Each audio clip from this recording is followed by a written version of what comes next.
बिस्मिल्लाहिर्रहमानिर्रहीम। Welcome back to Akso technologies.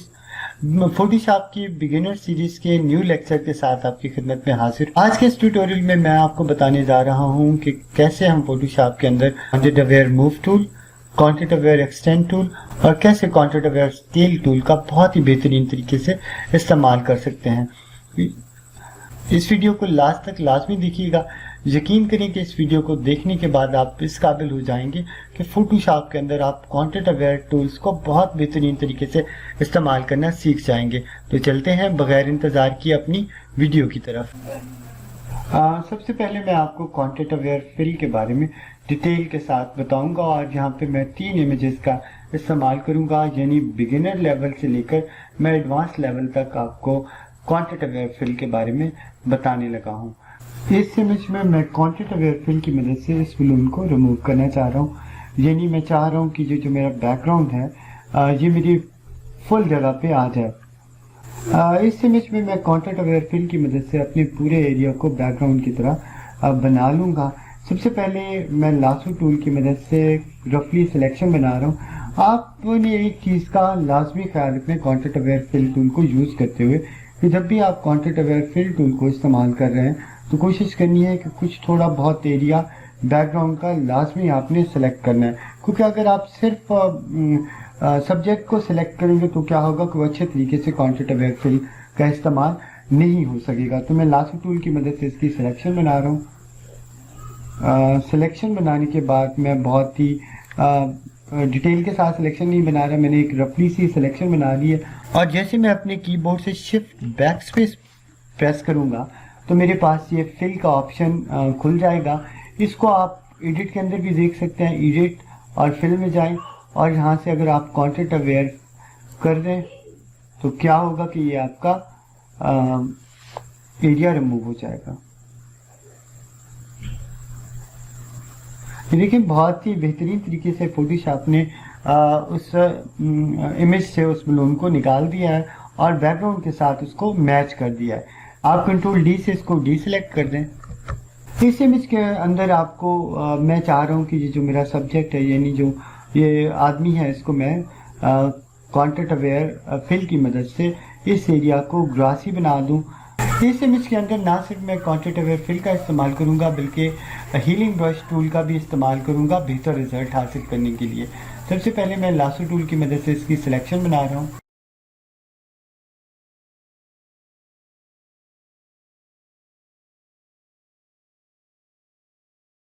Selection बनाने के बाद मैं शिफ्ट बैक स्पेस प्रेस करूंगा और ओके कर दूंगा।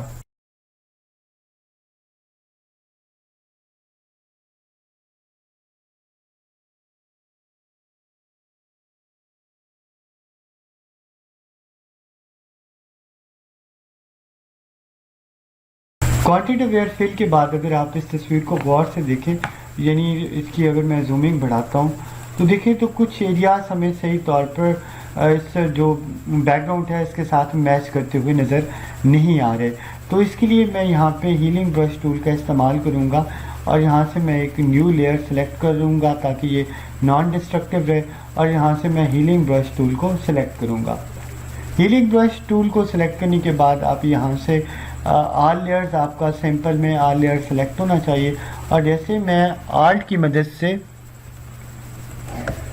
किसी एरिया को सिलेक्ट करता हूँ और यहाँ से मैं इसको कंट्रोल डी कर दें आप पहले और इस एरिया पर फिर से जाएं तो आप इसको अपने बैकग्राउंड के साथ अच्छे तरीके से मैच करा सकते हैं।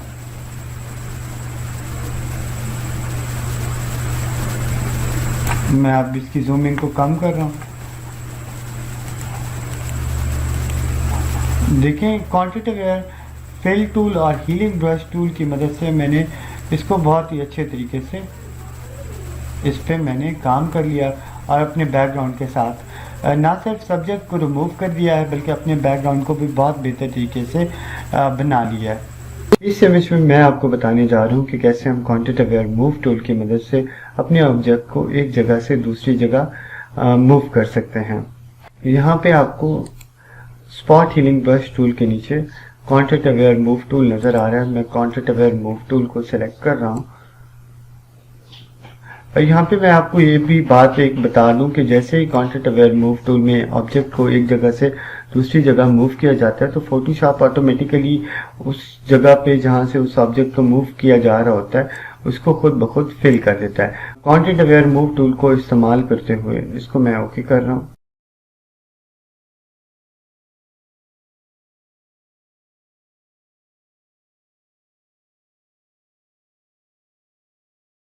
जब भी हम कॉन्टेंट अवेयर मूव टूल का इस्तेमाल कर रहे होते हैं तो ये बात आपके जहन में रहनी चाहिए कि इसका मोड मूव सेलेक्ट होना चाहिए, स्ट्रक्चर 4 होना चाहिए और यहाँ से आपका ये स्केलिंग वाला बार ऑन होना चाहिए, यानी allows rotation and scaling of selection. और अगर मैं अपने कीबोर्ड से कंट्रोल टी प्रेस करता हूँ तो मैं यहाँ से इसको छोटा और बड़ा भी कर सकता हूँ और साथ इसको मैं रोटेट भी करा सकता हूँ।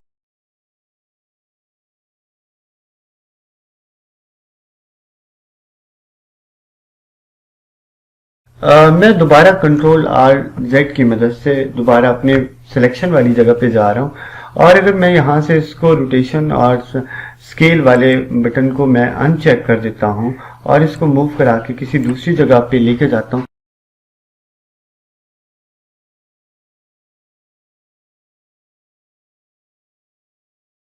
लेकिन जैसे ही मैं इसको कंट्रोल टी करूंगा और इसको छोटा या बड़ा करने की कोशिश करूंगा तो फोटोशॉप इसके पीछे बैक साइड पे एक गैप छोड़ देगा। मैं दोबारा कंट्रोल आर जेड की मदद से अपनी प्रीवियस जगह पे जा रहा हूँ।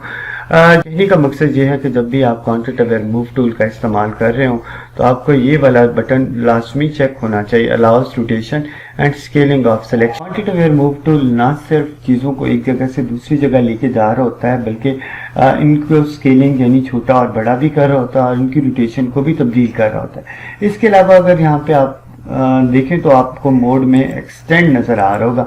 एक्सटेंड क्या होता है? एक्सटेंड ये होता है कि आप कि किसी भी जगह की आप कॉपी भी ले सकते हैं, यानी अगर आप कॉन्टेंट अवेयर मूव टूल की मदद से सिलेक्शन बनाते हैं और इस सिलेक्शन को किसी दूसरी जगह पे रख रहे हैं और यहाँ से आपने मोड एक्सटेंड सेलेक्ट किया हुआ है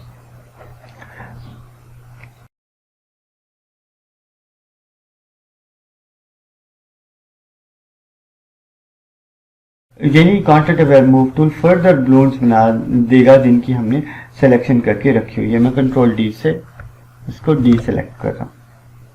इस इमेज में मैं आपको मजीद कुछ कॉन्टेंट अवेयर मूव टूल के फंक्शंस के बारे में बताने लगा हूँ। सबसे पहले मैं यहाँ से कॉन्टेंट अवेयर मूव टूल को सिलेक्ट कर रहा हूँ, इस बिल्डिंग को, और मैं इस बिल्डिंग का जो ऊपर वाला पोर्शन है इसको मैं मजीद इंक्रीज करना चाह रहा हूँ, यानी इसकी हाइट को मजीद बढ़ाना चाह रहा हूँ। तो मैं सबसे पहले कॉन्टेंट अवेयर मूव टूल की मदद से इसकी सिलेक्शन बना रहा हूँ और देखें यहाँ से मैंने इसको मजीद इसकी हाइट को बढ़ा दिया है।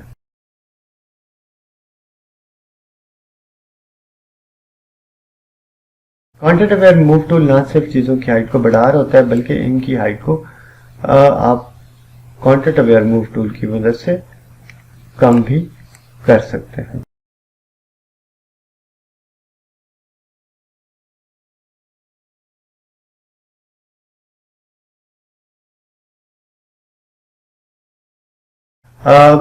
उम्मीद है कि आपको कॉन्टेंट अवेयर मूव टूल की बेहतर तौर पर समझ आ चुकी होगी कि कॉन्टेंट अवेयर मूव टूल की मदद से न सिर्फ हम अपने ऑब्जेक्ट को एक जगह से दूसरी जगह मूव करते हैं और फोटोशॉप ऑटोमेटिकली जो उसके पीछे ऑब्जेक्ट के पीछे जो जगह रह जाती है उसको ऑटोमेटिकली खुद ब खुद फिल कर देता है। इसकी मदद से न सिर्फ हम किसी भी बिल्डिंग्स की हाइट को बढ़ा सकते हैं, इसके अलावा हम इसकी हाइट को डिक्रीज भी कर सकते हैं। इस वीडियो में मैं आपको दो मुख्तलिफ किस्म की एग्जांपल्स दूंगा कि एक्चुअली ये टेक्निक कैसे वर्क कर रही होती हैं। ये पहला इमेज है जिस पर मैं काम कर रहा हूँ।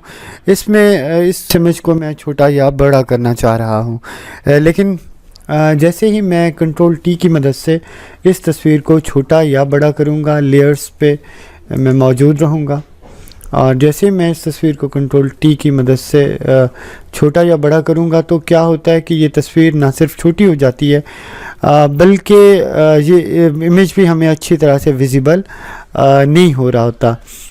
मैं आपको बताऊंगा कि कैसे इसका बैकग्राउंड तो स्ट्रेच हो जाएगा लेकिन इसका जो मेन सब्जेक्ट यहाँ पर मौजूद है वो वैसा ही रहेगा। अगर मैं ये चाहता हूँ कि इस तस्वीर का बैकग्राउंड स्ट्रेच हो जाए लेकिन ये जो मेरा मेन ऑब्जेक्ट है ये स्ट्रेच ना हो, तो फ़ोटोशॉप के अंदर इसके लिए एक बहुत ही बेहतरीन टूल है। तो सबसे पहले मैं एडिट के मेन्यू में जाता हूँ और यहाँ से कॉन्ट्रास्ट अवेयर को स्केल को चूज़ करता हूँ। और लेकिन यहाँ पे एक मुझे प्रॉब्लम फेस करनी पड़ रही है कि जब मैं इसको स्ट्रेच करता हूँ तो ना सिर्फ क्या होता है कि मेरा बैकग्राउंड स्ट्रेच हो जाता है, बल्कि इसके साथ साथ जो मेरी ऑब्जेक्ट है ये भी स्ट्रेच होना शुरू हो जाता है। तो इसके लिए बेहतर तरीक़ाकार ये होता है और जो बहुत ही ईजी सा है कि मैं क्या करता हूँ, सबसे पहले जो मेरा मेन सब्जेक्ट है मैं उसको मैं उसकी सिलेक्शन बना लेता हूँ। सिलेक्शन बनाने के लिए मैं क्या करता हूँ, यहाँ से मैं सेलेक्ट पे जाता हूँ और यहाँ से मैं सब्जेक्ट को सेलेक्ट कर लेता हूँ। सब्जेक्ट की सिलेक्शन के बाद मैं क्या करूँगा कि मैं इसको सेव कर लूँगा, यानी इस सब्जेक्ट की सिलेक्शन को सेव कर लूँगा। सेव करने के लिए मैं सेलेक्ट के मेन्यू में जाऊँगा और सेव सिलेक्शन बना लूँगा और यहाँ मैं कोई सा भी नाम दे सकता हूँ। बिलफर्ड इसका नाम मैं बाइक रख रहा हूँ और इसको मैं ओके कर दूंगा। ओके करने के बाद मैं इसको कंट्रोल डी की मदद से डी सेलेक्ट कर लूँगा। अब क्या हो चुका है कि जो मेरा सब्जेक्ट है इसकी सिलेक्शन सेव हो चुकी है। अब दोबारा मैं एडिट के मेन्यू में जाऊंगा और यहाँ से कॉन्ट्रास्ट अवेयर स्केल को चूज़ करूँगा। अब मैं जैसे ही फ़ोटोशॉप का मैजिक देखिएगा कि जैसे मैं इसको स्ट्रेच करूँगा तो आप देखिए कि इसका जो बैकग्राउंड है ये तो स्ट्रेच हो रहा है, लेकिन जो मेरा मेन सब्जेक्ट है वो अपनी उसी हालत में मौजूद रहेगा। यानी मैं बहुत ही आसानी के साथ अपने मेन सब्जेक्ट को प्रोटेक्ट कर लूँगा और इसमें जो मेरा बैकग्राउंड है सिर्फ वही स्ट्रेच होगा, मेरा मेन सब्जेक्ट अपनी उसी हालत में मौजूद रहेगा।